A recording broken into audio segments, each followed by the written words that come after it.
لسو کالو ماشوم به دومره ښکلي به زندګۍ کې خو چې روح کې وځي دا شونډې هم پیړي شي او سترګې هم پکې رولوېږي دا مړی څومره بدې ښکاره کېږي ټول نظام یې څپلی شي داسې پوخ ښکاره کېږي عمر هم زیات ښکاره کېږي لکه دا زمونږ او ستاسو په مشاهده کې ده او که د مازدیګر او د سهاره پورې پاتې شو نو بیا بلکل بی کوي خرابېږي لکه یو ډیران باندې چې چا دغه اچولي پلاستیک او د څراغ کاږي څومره تیز بوی کوي دغه رنګې دا انسان چې دی دا د خوراکونو یو ډیران غوندې ډېر خوراکونه یې کړي دي پولاونه او دغه رنګې وریجې او چرګان او غوښې او وچ او لامده نو دا چې کوم دی دا چې بند کړی دا د روح ښایسته کړی تر او تازه ساتلی چې دا تیوزي نسته د دغه غلازت هغه بې راښکاره کېږي نو دی ابلیس دا خبرې کولو نو په آدم علیه السلام کې الله سبحانه وتعالی لا روح نو اچولی حدیث کې راغلی دی چې کله په ده کې روح واچولی شو فلما نفخت الروح فیهم نو فعطس نو ایسته پرنجی وکوم وحتى وصلت الى صدره الله سبحانه وتعالی په انسان کې روح د بره طرف نه اچولی او د سر د طرف نه نو دې سینې ته چې راورسېد نو پرنجی وکړو انټوش کې ورته وایي عربۍ کې ورته عطس ویلی کېږي نو فقال الحمد لله نو الحمد لله ویل الله رب العالمین پکې خودکار سیستم فټ کړو او فطرت یې له روغ ورکړی نو الحمد لله ویلې د دې وجه هم دا ده چې دا پرنجی چې د عطس ټوش کې دا په صحت دلالت کوي هغه ماشوم چې د پیدایش نه وروستو دا ونه کې اکثر لیونی تاسو چېرته لیونی به هم د هغه پرنجی به هم نه اورېدلی او لیدلی هم نه شئ او نه اورېدلی شئ وجه دا ده چې د هغه دماغ کار نه کوي لیونی پرنجي نه کوي روغ خلک یې کوي د انسان صحت سره څومره کولاو شي الحمد ځکه شریعت مقرر کړی چې ښځه د زړه رګ د نه دی شلېدلی یا د دماغو د انسان دا شکل بالکل بدل شي او دا اطبا مو چې د زړه ته کومه وینه پاسي کې دي کې داسې لږ غوندې انقطاع خلل راشي نو ځکه د مرګ خطرې نو الحمدلله ویلی کېږي نو ملایکو ته ویلې فقالت الملائکه یرحمک الله الله دې په تا باندې رحم وکړي نو په دې کې حدیث کې راغلی دی فلما وصلت روحه الى سرته چې کله دا روح دې نامه ته ورسېدو نو هم بالقیام یې سپاسېدو نو راولوېدو نو الله سبحانه وتعالی تو فرمایل چې وخلق الانسان من عجل دا انسان څومره تلوار کی ته خو لږ صبر وکړه چې دا روح دې لاندې خپو ته لاړ شي نامه ته رسېدلو پاسېدو سره وغورځېدو وبقیت العجل فی بني آدم الى قیام الساعه او په بچو کې هم دقه تیزي ده تر د قیامته پورې معمولي غوندې چې د مزاج نه خلاف کاری چې وشي ځمکه او اسمان یو کوي او معمولي غوندې تکلیف چې پې راشي بیماري چې پې راشي یا داسې لکه ستونزه یا نیستي او فقر پې راشي یو غرمه چې روټۍ ونه خوري او بیا همداسې ګیلې کوي حالانکه د بیمارۍ د وجې نه د عذر یا د شغل د وجې نه یا به ورته موقع نه میلاو شي ماښام خامخا چې کله روټۍ ته کښېني وایي ما غرمه هم نه وه خوړلې که څوک پېژني او که نه یې پېژني خو دا تذکره خامخا کوي او که معمولي غوندې سر درد پې راشي نو بس خامخا یو څو کسان ته تذکره کوي چې بیماري ده او په سر مې درد دی او دا چلو شو نو په انسانانو کې عام طور باندې عجلت دی اوږده واقع ده الی آخر القصه مقصد مې دا دی چې الله سبحانه وتعالی انسان د دوو شیانو نه مرکب ګرځولی دی د دوو شیزونو مجموعه ده یو د انسان دا بدن دی او بل داغه دا روح دی او دا ستاسو په وړاندې باندې غالبا موږ وخت کې دا خبره ذکر کړې مې چې اصل شیز چې دی په انسان کې هغه روح دی د وجې نه دا روح برزیم او دا د الله د طرف نه دی من امر الغیب دی نو ځکه دا روح د دنیا په شیانو باندې نه خوشحالېږي دی لکه ته هر څومره خواهشات او شهوتونه ورکړي بادشاهي ته ورسې او دغه رنګې دی له ښه خوراکونه او ښه ګاډي ورکړي او داسې ښه لباسونه خو دا نه خوشحالېږي د دنیا په شیانو باندې انسان بدن چې دی هغه پیړېږي اما روح چې دی نو دا په قرآن او په حدیث باندې د الله سبحانه وتعالی په انس او په تعلق باندې د التذکره کې غالبا د قیامت په احوالو کې داسې حالت ذکر کړي چې د رب العالمین په وړاندې باندې به دا روح او دا بدن په جګړه باندې بشي دا روح به دا کار د کړي دا ټول ګناونه د کول په دنیا کې زه خو خبرم نه وم والعیاذ بالله که زنام کړي د خوند دغه څه که حرامي خوړي بدن به چې یا الله تعالی پته لري چې دا په ما کې نو ما حرکت نشو کولی زه خو د غوښو د اډوکو د پلو یو پرنجوم چې دا را کې پکې نو ما به حرکت کو ټول کارونه را باندې د کړي الله به خبردار دواړه مجرمانی تاسو مثال وي دا دوه کسانو دي چې یو ګډ دی شل دی خپې نشته خو سترګې شته بل ړوند دی سترګې نشته خو خپې شته دي. دوی د یو باغ نه غلا کوي نو یو بل سره داسې یو پلین جوړ کړي نو دا ګوډو ته وایي دا شل چې ته ما په دې وږه باندې که او سترګې خو زما څه شته د خپې تا سري زه به سترګې استعمالوم او ته خپې استعمالوم زه به ته لار ښیم چې داسې ځه او داسې ځه نو بس دا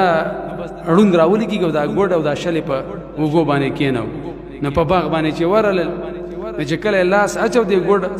دغه میوې ته نو بس د باغ مالک پرې رالیسې ونیول نو هغه به چې ړوند به وي جي تاسو ما ولې نیسئ او سزا راکوئ زه خو میوه نه یم میوه چا راغستې ده نو ګوډ به وي چې ته ما کوز که زه خو یو قدم هم نشم اخیستی زه ده راوستی یم نو ته ګوره دواړه مجرمان دي نو داسې په قیامت کې والعیاذ بالله نفسا نفسي ده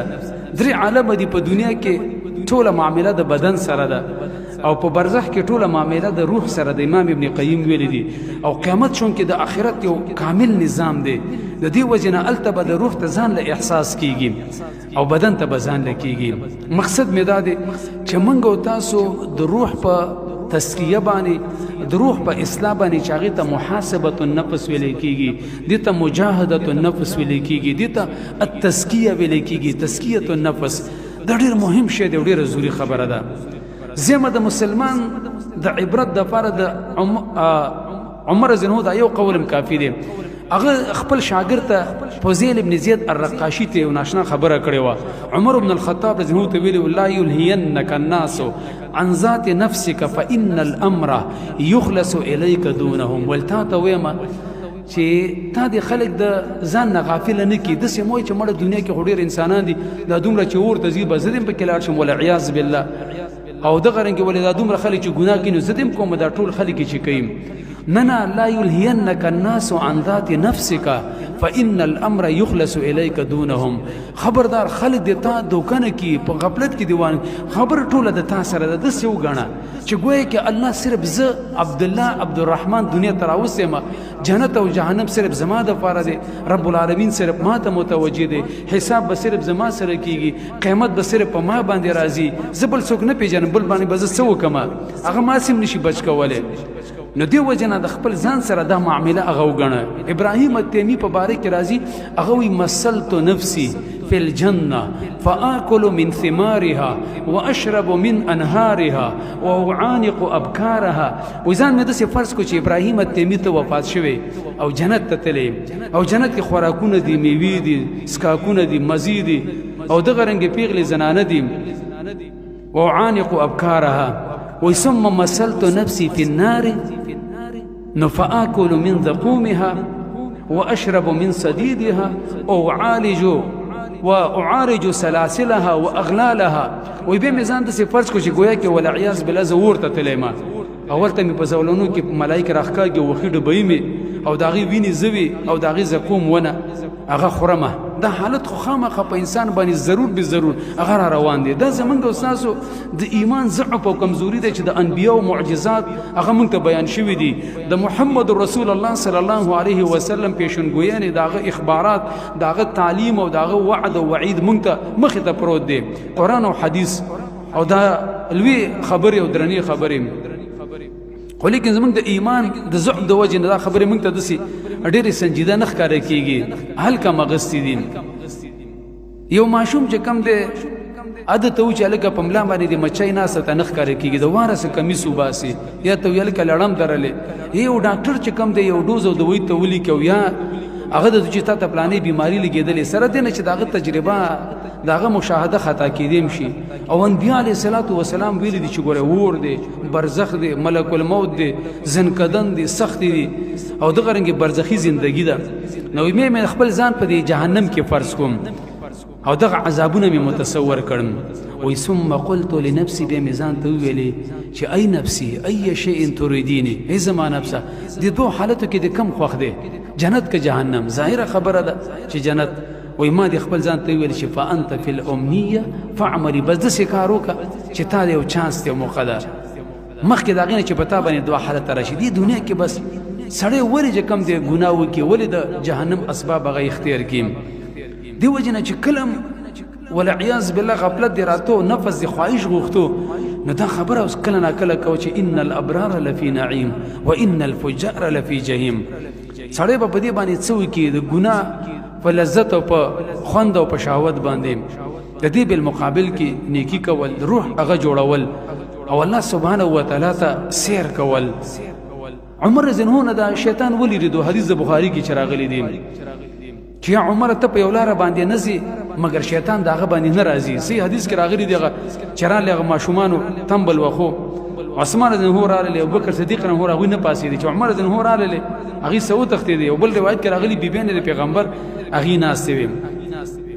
نو پدې کې عمر زه ته پیغمبر ویل چې کله ته په یو لار باندې نغدي باندې شیطان ناراضي د نه تختی دا ولې ته تختې دو د نورو